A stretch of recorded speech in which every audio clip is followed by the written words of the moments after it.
இன்றைக்கி மரவள்ளிக்கிழங்க வச்சு தோசை செய்ய போகிறோம். இந்த மாதிரி வீடியோவை யூடியூப்பில் பார்த்துருக்கேன், அதையே நம்ம சேனலில் போடுறோம். நானும் அதே மாதிரி செஞ்சு பார்த்தேன். அந்த ருசி எனக்கு திருப்தியாக இல்லை. அதனால் என்னோடய சொந்த கலையை வச்சு செஞ்சு பார்க்கும்போது இந்த ருசி நல்லா இருந்துச்சு. இதை எல்லாரோடையும் பகிரலாம்னு இருக்கிறேன். வாங்க செய்முறையை பார்ப்போம். ஹாய், வணக்கம். நம்ம ஸ்டைல் சேனலுக்கு உங்கள் அனைவரையும் வரவேற்கிறோம்.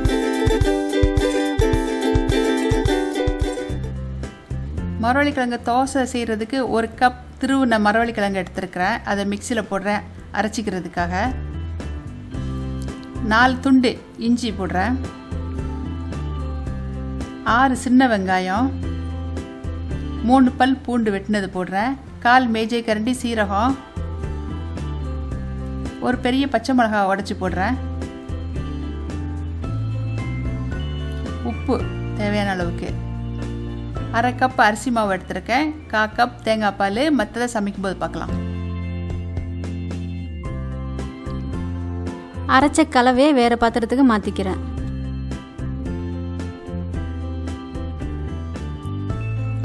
அரிசி மாவு, தேங்காய் பால், வந்து மிக்சியை கழுவி ஊற்றுற தண்ணி எல்லாத்தையும் நல்லா கலந்துக்கணும்.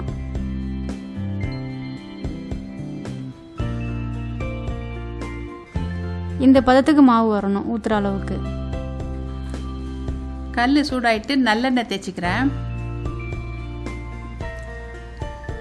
தோசை ஊற்றுறேன். இது மற்ற தோசை மாதிரி நல்லா மெல்லிசாக ஊற்றலாம்.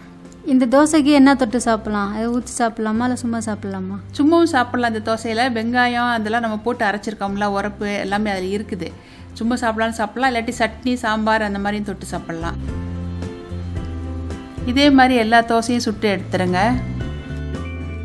நம்ம ஸ்டைல் மரவள்ளிக்கிழங்கு தோசை தயாராகிருச்சு. நாங்கள் ஈரால் தொக்கு வச்சுருக்கோம். நீங்கள் சைடிஷாக சாம்பார், சட்னி இந்த மாதிரி வச்சுக்கலாம். இந்த வீடியோ உங்களுக்கு பிடிச்சிருந்தா எங்களுக்கு ஆதரவு கொடுங்க. தோசை அவ்வளோ சாஃப்டாக இருக்குது. விற்கிறதுக்கு அவ்வளோ சுலபமாக வருது. பாருங்கள் எவ்வளோ மெல்லிஸாக இருக்குன்ட்டு. இந்த வீடியோ உங்களுக்கு பிடித்திருந்தால் லைக் பண்ணுங்கள், ஷேர் பண்ணுங்கள், கமெண்ட் பண்ணுங்கள், சப்ஸ்கிரைப் பண்ணுங்கள். பிறகு கீழே இருக்கும் பெல் பட்டனை அழுத்துங்கள். நம்ம ஸ்டைல் சேனலை பார்த்ததற்கு நன்றி.